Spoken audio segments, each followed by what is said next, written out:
Oh yeah, dog. When that button hits record, and this button hits record, and these headphones go on, and I hear Jesse's little. He didn't even hear that. That probably hurt your ears if you did. Oh, I heard it. I heard it, dog. All right, I'm pumped today, boys. We just got done working all day. Made it into the lab over here. We're ready to go. This is Pod 4. And honestly, make sure you guys go like and subscribe, please. Help us out. We appreciate it. Even if you leave a effed up comment on our video, like, honestly, we don't really care what it is. Just go on there, interact with us. Even any feedback, even if it's bad, give us some feedback. Let us know what I'm doing wrong, if I could do anything better for you guys. Because like I said, we're just starting out here. We're just learning. But today we're going to talk a lot about motocross. We got Brian Medeiros coming on. He's a pro motocross racer. He moved here from Hawaii like 11 years ago, I believe. His name is Brian Medeiros. He's also does suspension. He's also a pro motocross Action Magazine writer. He does testing for them as well. He's a cool dude. We're going to talk to him about his career, his work, all his stuff he does. But yeah, honestly though, like I said before, comment on those videos. Check us out, guys. I'm pumped today. I'm a little wiry today. I'm ready to go. I'm ready to go. And thank you to the people who did watch. We appreciate the support. The very few amount of you, but we appreciate it. Good looks. Hell yeah, hell yeah. All right, well, I guess we'll just get into this call with Brian right now. Yeah, let's do it. Yeah, so we got Brian Medeiros on it. Did I say that right, Brian? Yep. Cool. Said that right. All right. He's a pro motocross rider. He's a suspension tech. He also rides for Pro Action Magazine. What is it again? Motocross Action Magazine. Motocross Action. Yeah, there we go. Okay. So we'll be discussing some of that today. So what you been up to, bro? Honestly. Honestly, just been working, riding a little bit. After Mammoth, took a little break. Just been focusing on work a lot, and went back to Hawaii to go be with my fiance for her hip surgery. We're back now, working away. She all good now? Yep, all good. Congratulations on your engagement, by the way. Thank you. Appreciate it. All right. Yeah. So I know a little bit about you, obviously. I know you moved here about, 11 years ago or so? 13 years ago? About 10 years ago. 10 years ago, okay. And I know you mentioned, I was watching one of your podcasts, and you actually mentioned, what's the guy's name you moved in with? It was... Brian Dominguez. Yes, yeah. I think I might know that guy. Honestly. Yeah, he's from up north. Yeah. That's why I was like, he's from NorCal. I think I might actually have met that guy before. But yeah, so you moved here. How's it been going? I mean, I know you got injured recently. Are you getting back into motocross right now? Yeah, it's been going good. This past year, this current year has been a struggle. I've hit the ground harder than I have in my whole time being here, and having it one after the other. The Sweet Aroma CBD was working overtime for sure. Oh yeah, no, that's when I saw that when I saw that reg, I've been actually I've been following you for a long time. Did you used to ride Yamaha? Is what I'm wondering. Did you? Yeah, I rode probably a bit of each brand, to be honest with you. Yeah, because I remember I used to follow Maui Motocross Association. I'm pretty sure that because I used to have another Instagram that got deleted because they don't, for some reason they just are not down with it. So yeah, I used to follow you back in the day, and then when I kind of refound you, you know how that works when you get a new gram, and like, oh hey, I remember this guy, so I refollowed you. But yeah, so and hey, I just want to introduce myself. My name's Jesse. Bad, I'm sitting to the left over here of Cameron, but we're just kind of having it angled at him just so he can lead the discussion. Here. You know, I'm not really doing that great of a job, but yeah. No, we're doing good. We're doing good. You know, we're getting into the groove. So you were born and raised on the island of Kauai? Yep, born and raised on the island of Kauai. Wow. Lived there till I was 18, and then moved here. Right on. So what was the main driving force to bring you to Southern California? I know it's expensive as heck to live on those islands. The cost of living is crazy. Yeah, to be honest, it was kind of out of the blue. Like after I graduated high school, I'm like, okay, I'll probably gonna go to college somewhere, and I was gonna go to Wildtech, become a diesel mechanic and whatnot. Yep. And then towards the end of my senior year, they posted that they were gonna have a Loretta Lynn area qualifier in Hawaii, and I'm like, what the heck is Loretta Lynn? You know, I had no idea. I knew about motocross and watched what played on TV, but I had no idea about amateur motocross and how big it actually was. So once they posted that, I mean, in school in my senior year, like researching it and stuff, and Hell yeah. ended up doing a qualifier, area qualifier, and actually met Brian Dominguez there at that qualifier. He was there riding and on family vacation, and then he invited me to come stay at his house after the area qualifier and to get ready for the regional. I'm like, okay, sweet. Mm-hmm.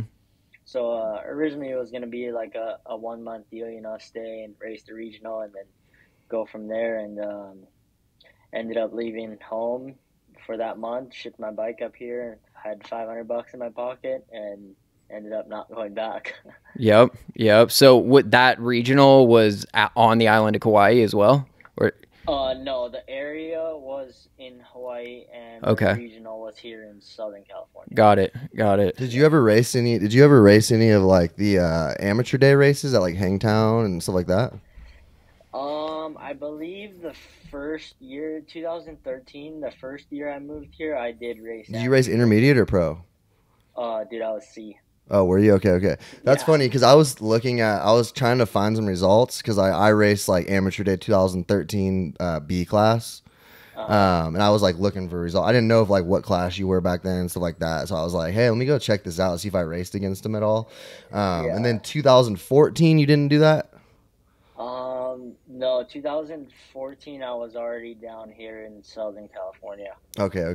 Kind of just staying local down here. I know. Well, yeah. Once you move to Cali and you're like, oh, hey, SoCal's where it's at for moto. You know, like there's cool tracks up here in NorCal, but the moto scene is in SoCal. Southern California. You know, that's where it's at. So, but how? Like, I know what's the difference like in the dirt. Like, I know I remember watching your video and you said you rode the same tracks for 18 years. Like the same like 3 tracks on each island.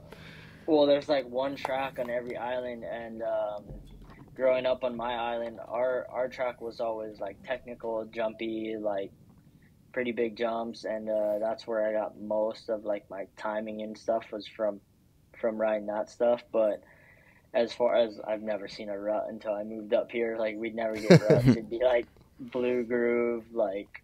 Yeah, I bet you were missing that Hawaiian dirt because I know SoCal, those tracks can get gnarly and dry and compact and dusty, right? Oh my gosh, yeah. Yeah.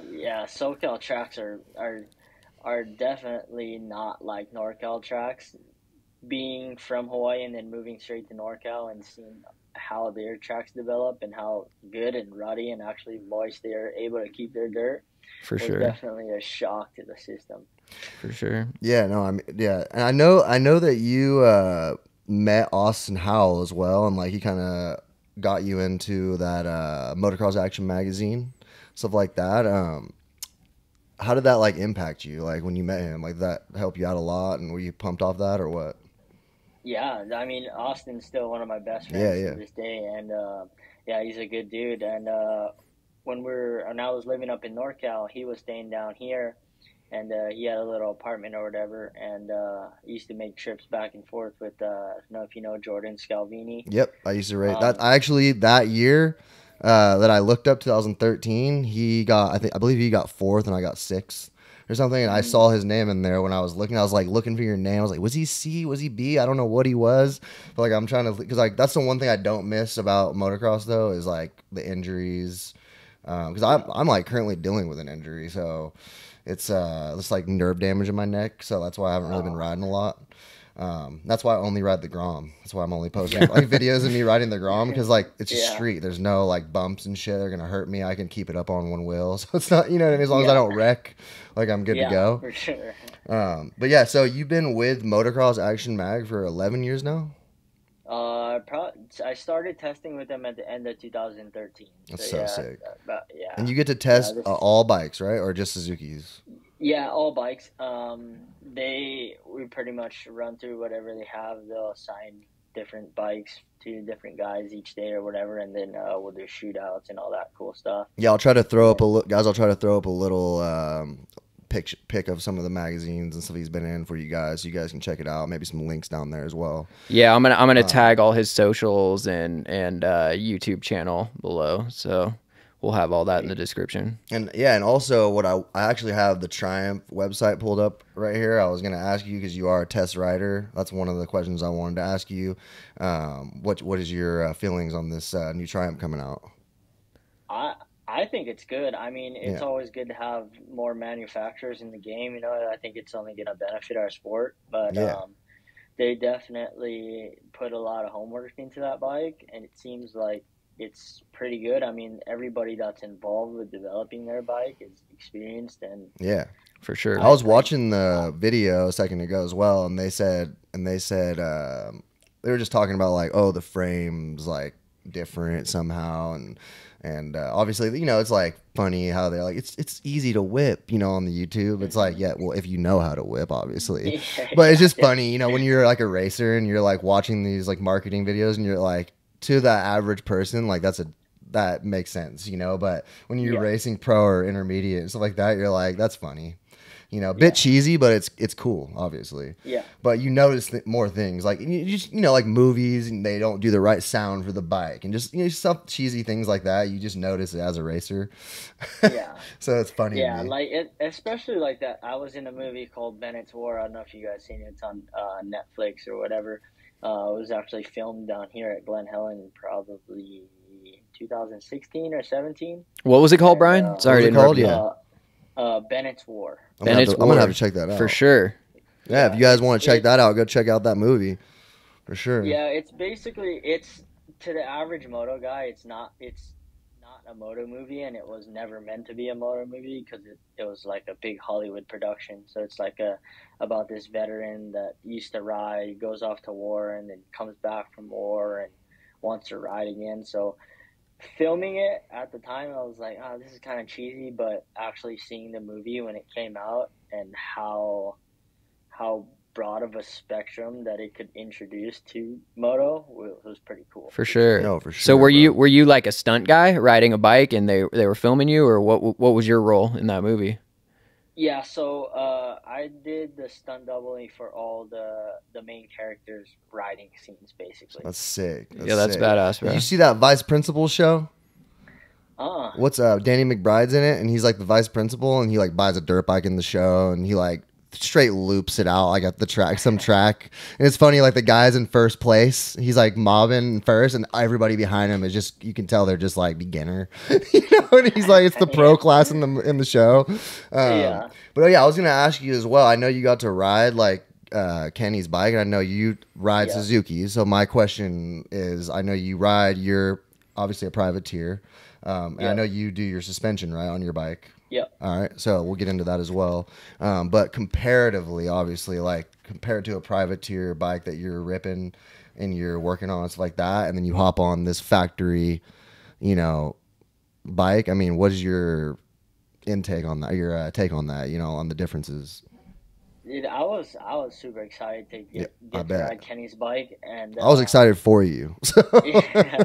Dude, it was an experience for sure. Like, I mean, that bike, it still feels like a Suzuki. Like, the way he has it set up is more geared toward his comfort, obviously, with all his and everything. Like, super stiff. No, it wasn't. It wasn't stiff. No, wow. It was like a really soft plush fork with a really stiff shock. Yeah. It was like a. So you mean like, are you talking like the bottom stroke is stiffer, and then like it going into it's softer? Yeah, it's like super progressive in the forks, but I was tripping because I'm like, the amount of feel you get in your hands riding his bike is insane. Like, any little bit of throttle, the bike's doing something. Any little bit of clutch, the bike's doing something. That's crazy. Like, as far as the vibrations? Like, is it less vibrations? Oh yeah, like Yeah, zero. because obviously everything in that engine's so light, probably, Yeah. and the cranks balance perfectly, like everything. You know Yeah. what I mean? Yeah. So it makes Yeah. sense. And then the Yeah, power wise, what did you like? How did you think all around? Just like all around, like the differences.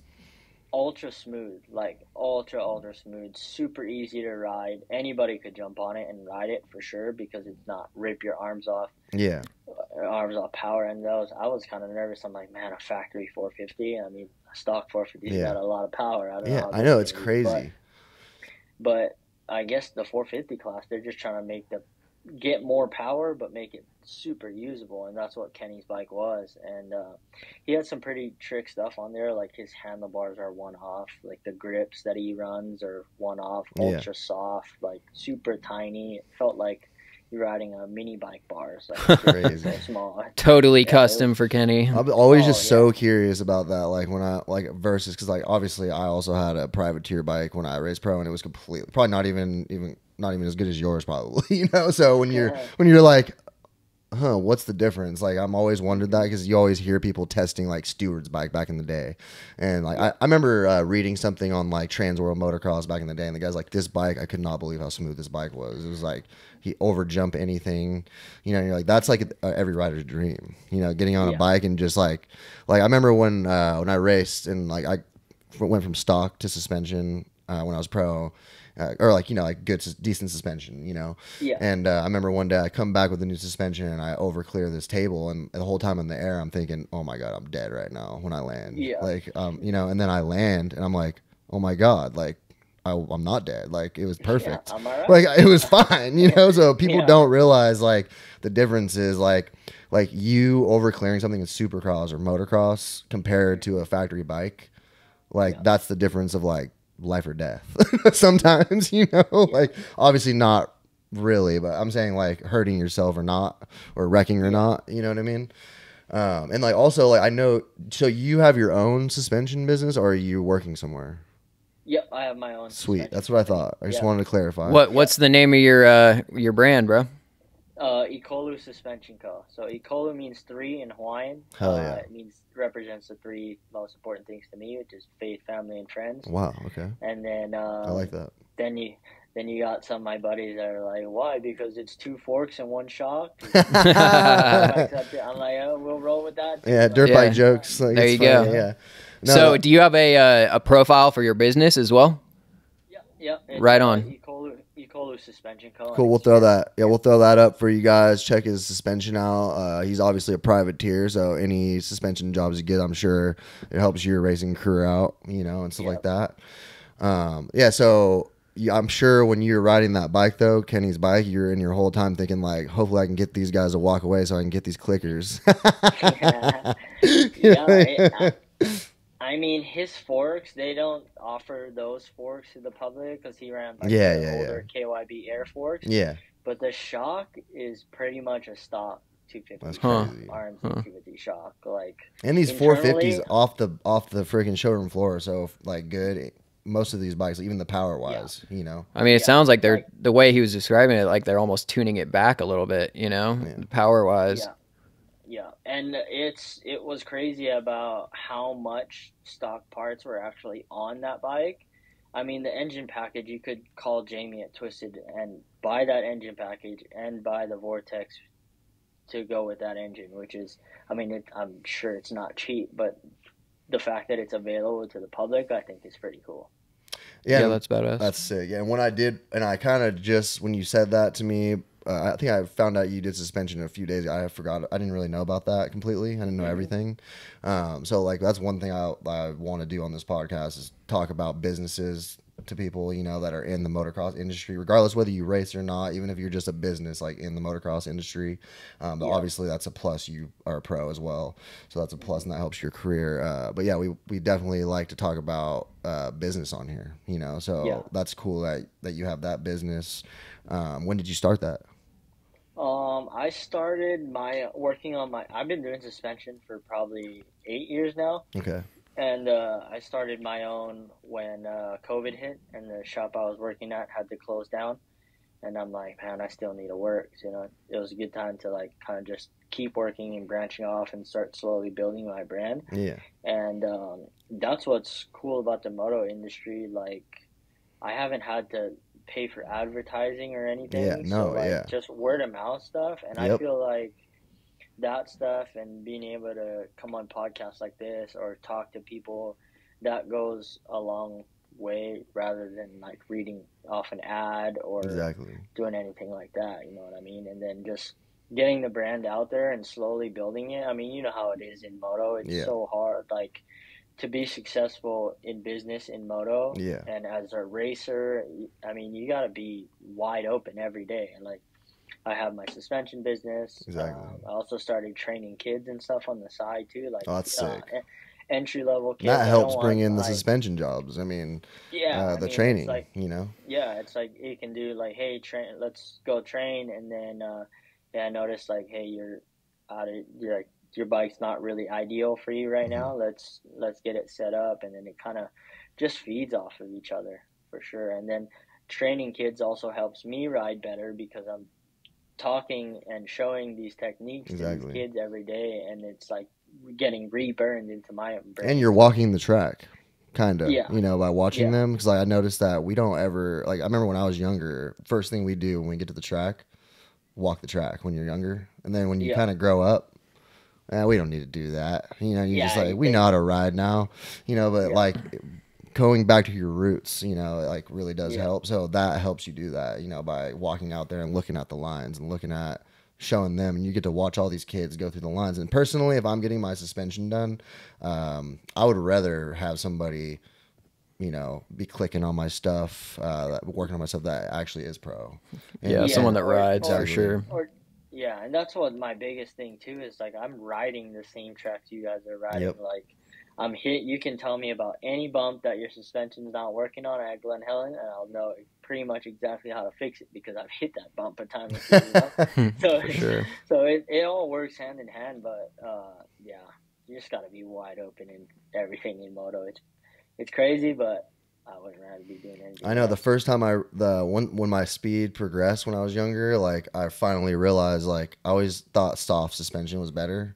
And then I actually M21, I don't know if you heard like Mark Ewan or whatever down here in NorCal, but he's like, here, let me do your suspension. So I had one of the guys before me did my stuff and kind of screwed me over and told me he put a bunch of parts in there that he didn't put in there.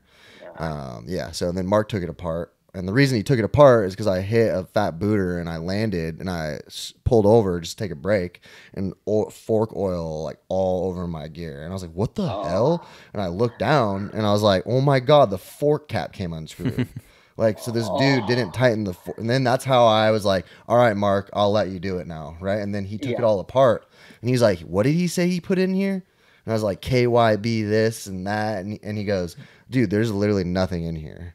You know, and then he did it, right? And then we were at East Street and he's like, and I was like, yeah, it's kind of doing this, and he made it stiffer for me. He's like, you need your stuff stiffer. He's like, you're fast, like you're faster, you need your stuff stiffer. Like the only way to float over those bumps, you know, and is to have it a little stiffer, you know. So as soon as he made my bike stiffer, like that day, it was like a whole different rider. I was like, oh my gosh, like I was like, I feel so much faster right now. Like all the rollers and shit, you're just floating over them, you know, versus like if you're not, I don't know, you feel like I feel like I wanted to go slower when it was softer, like you kind of more timid. But when I feel like when it got stiffer, it was like, oh my God, this is so much better. But yeah, I have like Preston Mole sometimes. He'll click on my stuff when we're at the track. Nice. And yeah, I grew up with all those guys. So I would race with Stanky, you know, lots Howell. I mean, I raced with all those dudes back in the day. I used to travel with like the Locks brothers. I would travel with Jake Locks, Jonah Locks, all over with Stanky, and we'd go to World Minis and cause ruckus, you know, and yeah, it was crazy shit happened, man. I would never change it. That was so fun. Exactly. Oh my, dude, Jared's a character, and he was in that Righteous Gemstones. Did you see that? Oh, You didn't see that? Yeah. Oh, yeah, that's one. If you guys have, I actually, this is the good thing that I mentioned this, because I was at Big Hill Jam doing the event, and I asked nice. 3 of the people next to us, like, have you ever seen Righteous Gemstones? And this show, dude, is so funny. It's with Danny McBride. Yeah, that's a good one. Seth MacFarlane. What's his name? I forget the actor's name, but Adam it's Devine. a good Adam one. Devine. Yeah, there you go. There we go. Sorry, guys. And I'm not good with names, but it's like when you came on, I was like, "Oh, did I say your name right?" Yeah. But yeah. So they're in it. They're like the biker gang. Getting to the point here. Oh, nice. Sorry, guys. The biker gang in the show, and they're like the stunt riders, and then like they end up going to like prison because they're like the hitmen in the show, and then like he doesn't really have like he has like one line maybe, you know, like and then Hillsack's in it, Jimmy Hill. Jimmy Hill, Stanky, like some of the, I'm sure you'll recognize some of the other guys in there as well. But that's, dude, if you want to laugh your ass off, I'm not messing with you guys. Please take my word for it. Even if you don't watch this pod, like, please go. I'm going to make this a clip. Please go watch the show because it's hilarious. Like, and then I was like, I didn't even know that they were in there. I was like watching it because I already thought it was funny. And then I go, hold on. I rewound it. And I was like, wait, was that Jared and Jimmy? It's the homies. And like, because I got to ride with like Twitch, Josh Grant. Like, we went to Beaumont back in the day and stuff like that. And I got to ride with them. So I saw, and I met Jim. That's when I met Jimmy. Is when I was in the Half a Joint video with DBK way back in the day, like when I actually used to ride or race, you know. But yeah, it's crazy when you just like you're watching something and you're like, what? Like, is that really them right now? And you like rewind it, and it's literally no shit. It's Jared, Stanky, Jimmy Hill, and I'm sure there's a couple names I'm forgetting. Obviously, there's like a whole like 6 of them. But dude, that was gnarly. That was not it's getting off topic here, but that was hilarious. I didn't because I know you were in that movie, so I'm like, I can't. Dude, it's crazy because I'm like, I don't know how none of these people know about this, like about this show, because and on top of that, it's like just hilarious, you know. So I was just surprised. But yeah, hopefully people will go watch it now. But yeah, and then I was also going to ask you a couple other questions just about like the super motocross, what your opinion is. Like, how do you what do you think about that? Like this new series, I know, and then they also have the World Supercross, and I know there's some conflict going on there with just like politics, and then riders not being able to go over there, and OEM teams not wanting them to go rip over there. Like, what's your thoughts on that kind of stuff? Yeah, I mean, I don't really follow the World Supercross stuff all that much. Yeah. I mean, because there hasn't been any races. No, yeah, and it's kind of scattered. It's kind of like it feels like it's scattered. Yeah, you know? So you get information here, and it changes all the time. So I'm like, oh, whatever. But the super motocross stuff I thought was pretty sweet. No, it's sick. Yeah, it's a little gimmicky, as they say, but it has to be, and I feel like that's the only way that we get our sport to grow and to come across as, oh, this is pretty cool to like the average person who has no idea about their bikes.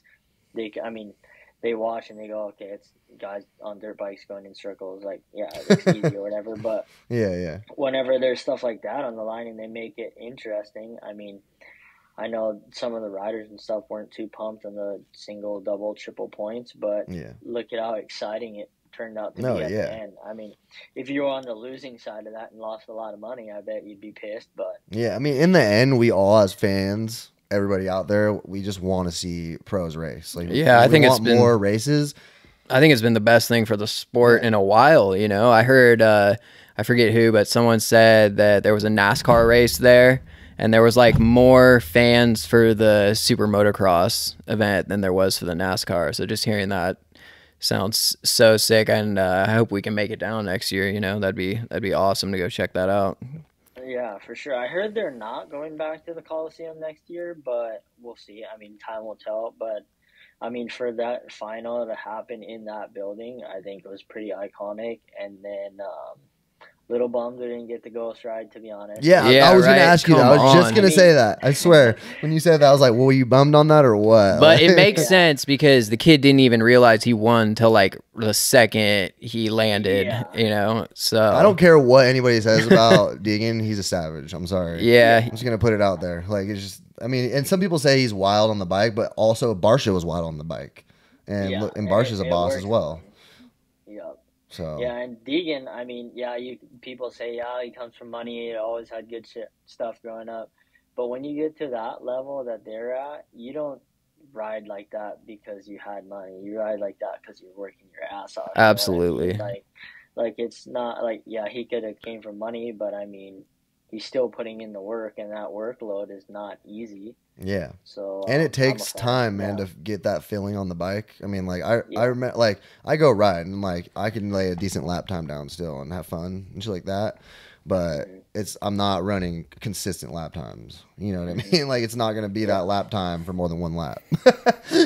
And those dudes are just pounding out photos and But you get comfortable. Like that's what I was gonna say. Is like, like I remember like there was a time before I quit racing where like I felt just like one of my first top 5 moments in amateur pro, like Hangtown, stuff like that. So like I just felt good. You just feel like one with your bike. You know, like nothing. I don't know. Like even till this day, because I've never had a KTM. I just got a KTM and a TC 250 before that, just to try it out because I'm not really racing a lot. I just never have felt like I felt like on my pro bike. You know, when I actually race pro, I was like, that comfortability. I just haven't felt it yet. Like, I'm just, you know, I'm not one with my bike anymore. You know, because it's like I'm also like I got work, I got kids, I got stuff to do. So like I'm also that's in the back of my mind when I'm racing or riding. Mostly riding, not racing. 'Cause when I race, the gate drops, it drops. You know, but riding, it's always in the back of my mind. Like, I could not go to work tomorrow. You know, I can't pay my bills. So, and it's like harder to get into that like zero fucks given mindset because that's what I had. You know, when you're racing pro, it's either you're all in or you're not in. You know, it's like it's either you're because that's another problem is people like they think too much at the line. Like they're good in practice. Like they were saying that on one of the podcasts the other day, I think on Gypsy Tales. Shout out Gypsy Tales, dope podcast. But they were saying that, oh my gosh, I literally just blanked out. No worries. I was talking about. No worries. Oh my gosh. But if you remember, let me know. I get what you're saying. I get what you're saying though. Like some dudes can be really good on practice. Yeah, there we go. Sorry.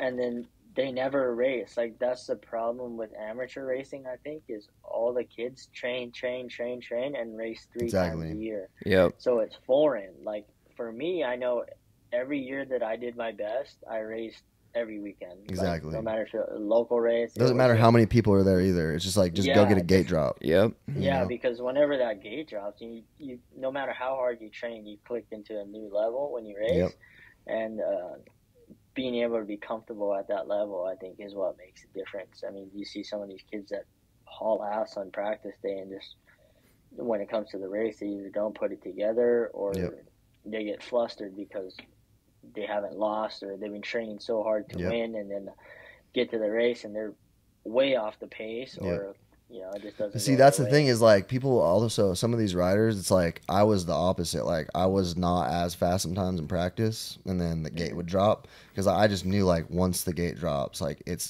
I don't give a f. You know, like what I'm thinking. You know, like or if I think this guy's faster than me, like it's just whoever can get to the first corner and try to check out first. You know, so I was always the opposite. Like.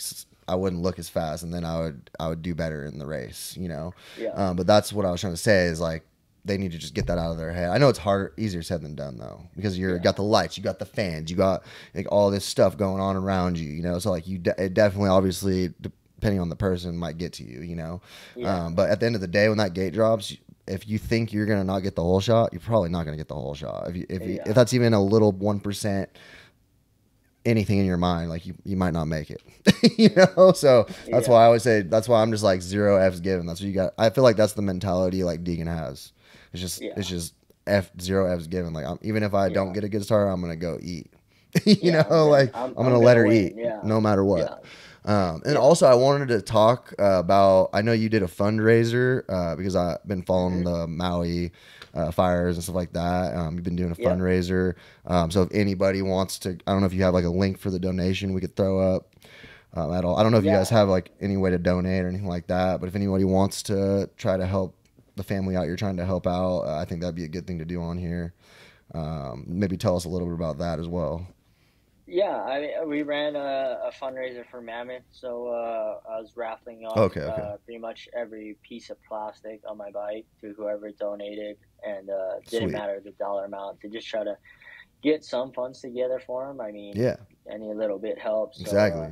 That was pretty cool, and I mean, I got all that taken care of now, so I'm trying to probably gonna come up with another idea here soon. Yeah. Maybe some jerseys or something. Yeah. But yeah, if you want to help out, And if they want to donate, I'm gonna put your Instagram, all your info. If they want to just DM you, just hit you up. You know, I'm sure you'd be willing to give that to them. So yeah, just slide in the DM and then just get a hold of me, whatever, and then I'll get you set up. And yeah, I appreciate it. Yeah, my heart goes out to those people, man. I can't. And yeah, my mom knows her taxi driver is actually from there as well. So she sent me some horrific videos. So I was pretty displeased with that. So definitely heart goes out to those people, you know. So any way we could help, we definitely would like to, you know. Even if they would, I mean, even if you would like me to send them like a little CBD care package or something, like I'd be down to do that. You know? Sweet. And one of the questions I forgot to ask was I was talking to Jesse earlier, the Kawasaki thing. Remember Roger DeCosta? There was somebody was talking about it on. They're saying that Kawi found some new, I don't know, to help their starts, like something with their engine. Do you have you heard anything about that? I haven't, but visually you can see that the pro circuit bikes have gotten a lot better. It's crazy. Like the team will tell you that, like some of the riders will tell you that, and then Joe will be like, "Oh, I don't know." Like so because I was looking, I was looking for it earlier, like trying to find. Yeah, there's no articles, nothing. Yeah, and I'm like, what is this part? I want to talk about it. You know, hey, it could be all disinformation. You know, and I was saying that too. Mental. I was saying to Jesse in the car, I was like, hey, they could be just saying this, just to say it. Yeah, and then you get in your head. Because that's all it is. I mean, a lot of this is just like fighting anything. It's mental. For sure. That's a major part. Half the battle, you know, is the mental side. You could be fast as you want, but the guy comes up on you and you're in first and you, for one split second, think something different, then that's going to be it. You know, you're getting capitalized on. You know, that's what you call capitalizing on the error. But yeah, so just to we'll wrap it up. But any future goals that you have that you want to throw out there, maybe any sponsors you want to shout out, anything like that. And I do want to send you another rub as well. Gift you another rub. I know you like that stuff, so I would want to keep you stocked up on that. I appreciate the support. So we really appreciate you coming on here and waiting for us to get this technical difficulty going. We appreciate it, bro. There's no way I could do what you guys do with too many wires and connections. I know. I just learned how to work my iPhone. And we just moved the studio. We just moved the studio. So if you watch that last pod, if you ever go check it out, I just moved from a warehouse to another warehouse, and then there was not as much room. So Jesse's got a nice house over here, so we came over here and set it up. Yeah, now we're golden. Yeah, we're comfy now. We're comfy now. It's a lot more room now because I kind of made it in my office area at my old warehouse, and it was just kind of crammed in there, you know. Yeah. But yeah, any future goals that you want to throw out there? Any sponsors you want to shout out? Yeah, definitely. Future goals. I mean, I'd like to at least do one season of all the outdoors. Sweet. Trying to do it next year, and kind of just.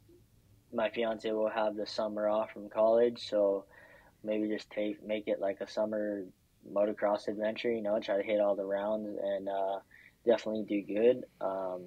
Goal is definitely qualify and just qualify at the early rounds while it's super stacked and just keep building on that. Because it's hard in the 250 class because on the West Coast we go first. Yeah, exactly. B practice goes first. 250s in general is harder. Yeah, for sure. I know. Trust me. You know, I raced both when I was younger, so I had like a 2-stroke, 250, 4-stroke, and a 450. So I was doing everything. And the 250 class is, to me, consistency wise, is very difficult to even try to sweep it a bunch of times. Especially when you don't have a factory support. And then the bike work. The bike work on the 250s is horrendous compared to a 450. You know, they're maxing those things out. So I completely understand where you're coming from on that. You know, that's why I only got half my points when I was gonna go AMA because I got all my points in Cali, and then I just was broke. Back then I couldn't afford it, and I was like, I can't go out of state. I'm screwed. And I tried to submit. I tried to write them a letter and submit, and they just weren't having it back then. So I said, whatever, I'll just race for fun. You know. Yeah. For sure. Yeah, and like I was saying, we go first, and luckily this year, Chad at XPR built me an absolute rocket of a Suzuki GTF.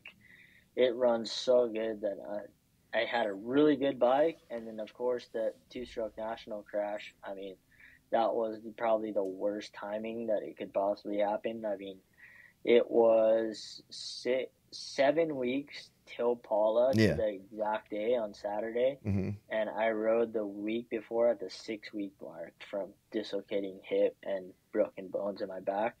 So already coming God. in with six Wow. weeks less prep, like didn't ride the race bike all that much, like it was just a bad way to start it, and definitely want to turn that around the rest of the year. Probably Hell do yeah. like Arizona Open at the end of the year just to get some more Yep. day drops and stuff in. Did you race it in And, 2021 Izzy Open?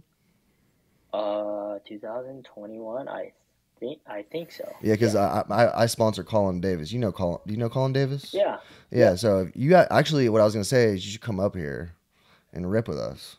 Yeah. If you ever, sure. I mean, I'm sure we could find you a place to stay, bro. If you ever want to come down Yeah. here. You know Yeah, what I mean? you're always welcome up north for sure, bro. So That'd be sweet. yeah, come up Yeah, I here, know rip, Zeb. ride with me, because I'm gonna. I mean, I try to take a year off. I took like a little break.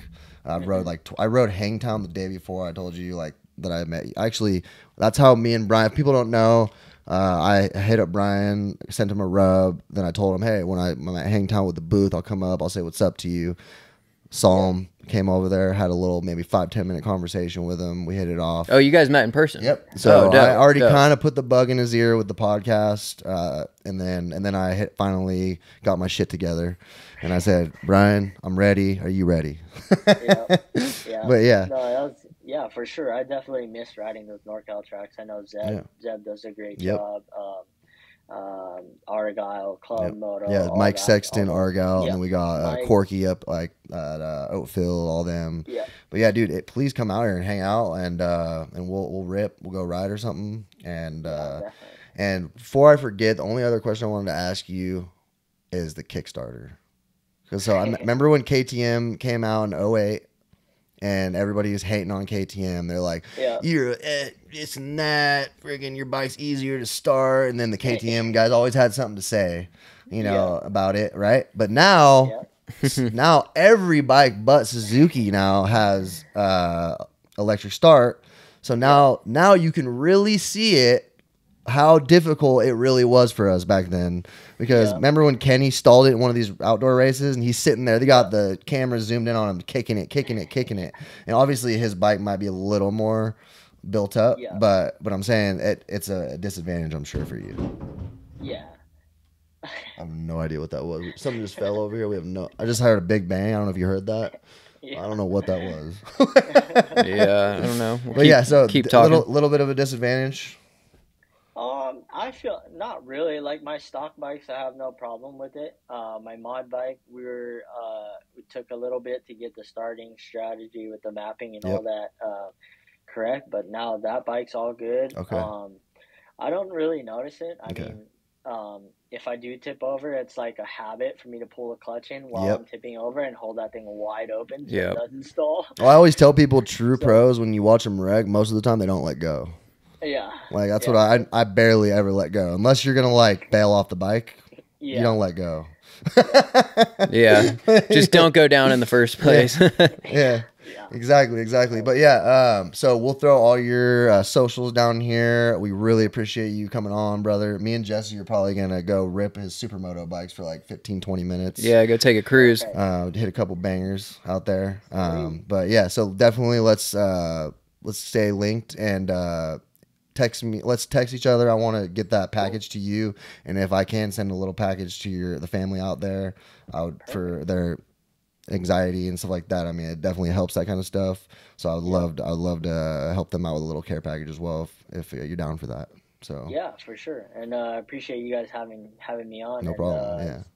Super big shout out to Motocross Action Magazine, Steel Core, XPR, Suzuki, just everyone that helps me out, FXR, Alpine Stars, you guys, of course, for getting me back on the bike. I mean, I know, like, once I tried your product, and at first, I'll be honest, I was kind of skeptical. Like, I've tried CBD stuff in the past, but now after trying your stuff and it actually working, like, yeah, I have no problem. Yeah, you So just, happy to hear that. I mean, it's tough with CBD because there are a lot of great brands out there, but there are a lot of not so great brands, you know. So I try to keep it slim on the ingredients, high dose, you know, good product in there. So I appreciate you shouting that out for me. And we'll get you another care package out there, and let's definitely try to link up and rip. Even Colin, I'm sure Colin would like to rip with you, and it's always good to rip with another pro. So hope you have a good weekend. Hey, Brian, nice meeting you, bro. And you too. Thanks for hopping on with us. We really appreciate it, homie. Yeah, no worries. Thank you guys, and we'll talk again soon. Hell yeah, All right, bro. Take care. Back on soon. All right, bro. Thanks. Late. Yep. Right on. That was dope. That was cool. That was cool. I had a little rocky in the beginning. I got a little hyphy. Yeah, we're good. Hyphy, I was just a little bit like a little antsy because we're just a little backstory. We're trying to get the pod going. We had a couple cord issues, and I didn't want to keep Brian waiting, you know. So I was a little bit stressed out when I first got into the chair. And I think someone's breaking into my house out there or something. Yeah, I don't know what's going on. That was hella weird. Something happened. No, I think fell. it was the surfboard that fell over because like I can't think of what else it would But be. I'm honestly pumped. I think we got some good shorts and clips for you guys. Talking about Roxon's bike, talking about the Kawasaki so-called part that they have that give them whole shots. I don't know about the that. differences between the bikes, stuff like that. So like, I think we did cover some good motocross topics. Talked about motocross, supercross, world, the politics on that. Yep. So I feel like we touched on some good topics today. Yeah, it was interesting getting to know Brian too. Oh, he sure. seems like a good kid and on the right path, you know, starting his own business. So good for him. And like when you have a pod too, it's like you think before you do the pod, you think of all these things you're gonna say. You're like, I'm gonna say all this to him. And he hears me. I'm in the car, like I'm gonna say this. I'm gonna say that. It always goes out the door. The camera gets rolling, and you just kind of like blank out a little bit. For sure. And then you're also trying to like, I have little topics here that I'm trying to like remember for you guys. I'm trying to remember like what questions I want to ask, because then you get into another topic and you completely forget that topic. Yeah, I kind of go off on a tangent, you know? Yeah, so that's why I remembered to ask him some of those questions at the end for you guys, because I think those are good topics. Hopefully we get to ride with this guy soon, and shout out to the families in Maui, and we hearts out goes to you guys. So for sure. We appreciate you guys. Make sure to please like, subscribe, turn that notification bell on so that you guys know when we're getting these pods. We're trying to do them once every 2 weeks for you guys. So just be expecting that. Like I said before, no press is bad press, guys. So please just go on our video, like, comment, hate on us, do whatever you want to do. Just talk the shit. We want to hear it. Give us inputs, man. We might even talk a little shit back. It's all fun and games, though. So we appreciate the support, the feedback. Go to www.sweetaromacbd.com for your anxiety and pain. And no ads this episode. And also, one other thing I wanted to say was the giveaway. We put the video out. We had maybe 6 comments on that video. I'm going to repost this video again. We're trying to get more people for the giveaway. Get a couple more entries, you know? Just simply tag your friends. You don't even have to share if you don't want. Just tag them, follow us, go maybe watch our videos, whatever, man. We appreciate the support. We're just up and coming, you know. We don't have a lot of followers yet, but we're doing it. We're doing it for fun mostly. And you know, we're getting to talk about other motocross people, their businesses. So that's one big thing I want to talk about is business, you know, because we are a business. But we're for sure putting in some effort, you know. So any comments and subscriptions, they help us, you know. They help us grow and give us motivation. Yeah, for sure. It totally motivates us. Even if you say, Cameron, you suck on that comment, bro, like I'm honestly, I swear to you, I will be pumped for you. Like I will see that comment. I'll be like, hey, you know what? He's hating on me, but I got a comment. Yeah. No press is bad press. All right. We're just working our way up here. Tortoise wins the race, guys. All right. We're out. We love you guys. Thank you. Yada I mean. Thanks for watching. No, not yada I mean, man. This is CBD, man. All right. We don't do the yada I mean, man. This is the